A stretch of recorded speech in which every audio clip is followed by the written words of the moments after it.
Kuyintokozo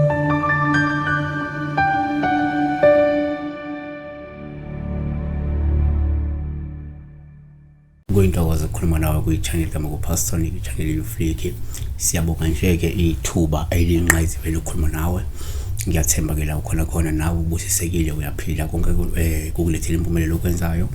Ungakhohlwa ukwenza okubalulekile okufanele ukuthi usubscribe nokuthi like nokuthi ungaba i-member ye-channel. Uma i-member ye-channel usuke umuntu oyimisela ukucontribute ngemali engango-R9 noma ngo-R30 noma ngo-R99.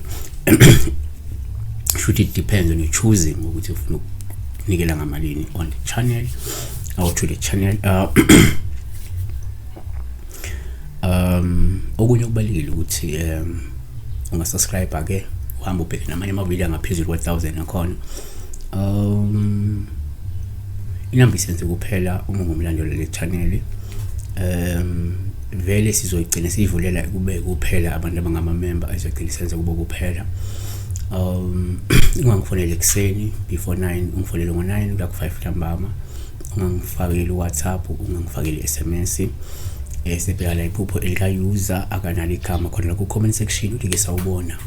Bengicela ukubuza, uma uphupho ushumayela usho ukuthi la he or she is preaching I don't know esontweni or somewhere ngaphandle yabo, kodwa ke asenze kanje. Number 1, uma uphupho ushumayela kuphawu esithathe njengoluhle uma ushumayela abantu bekulalele, ngoba lokho kusho ukuthi usuke unobizo nokugcobo noma amandla okuhola ibandla nokuba umshumayeli.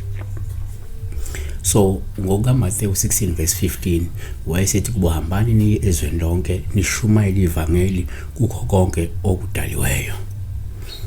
2, futhi kuyenzeka ngesikhathi uphupho ushumayela kube uphawu oluhle uma abantu bekulalele, olusho ukuthi uzokuba umholi oqotho omnene futhi abantu abazomdumisa bemlalele baphinde bamhloniphe ngenxa yokulunga nezimiso zakho. uTimothewu wokuqala chapter 5 verse 17, amalunga aphatha kahle akuthiwe afanele ukutuswa ngokuphindiwe, ikakhulu lawo akhuthalela izwi nokufundisa. 3, kuyenzeka futhi ngesikhathi uphupho ushumayela kube uphawu oluhle uma ushumayela olungakhomba la ukuthi wena uvakashelwe umoya ongcwele noma bekwehle umoya ongcwele wehlela phezu kwakho uzokufundisa ngezimiso zikaNkulunkulu noma ngokushumayela nje uzo-activate lento engaphakathi ukuthi ukwazi ukushumayela. NgokaJohane 14 verse 26, kepha umduduzi umoya ongcwele uBaba uyakumthumela egameni lami, uyakunifundisa konke, anikhumbuze konke enginitshele khona.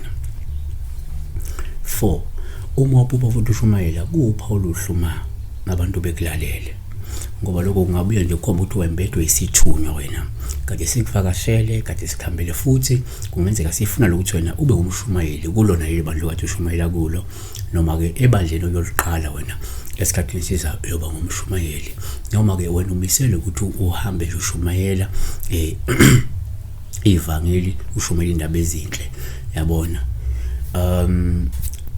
Noma ke umuntu nje onalo ukuthi uphiwe ulimi lokuthi awunokukhuluma bekulalele nje, abantu bayakuzwa uma ukhuluma izinto ngabe semkhakheni wakho la ukhona khona, kodwa uma ubeka udaba abantu bayaluzwa kangcono.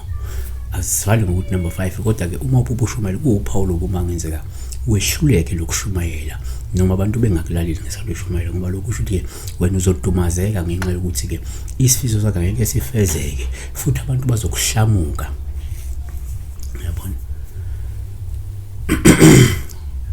Noma uzohluleka ke ukuzikhulumela la kufanele uzikhulumele khona, ubeke udaba abantu bekwazi ukukweseka enkingeni osuke ubhekene nayo, esimeni osuke ukuso, yabo. So seba ukhulu besibheka la ukushumayela, uma uphupha ushumayela. Siyabonga Biblia.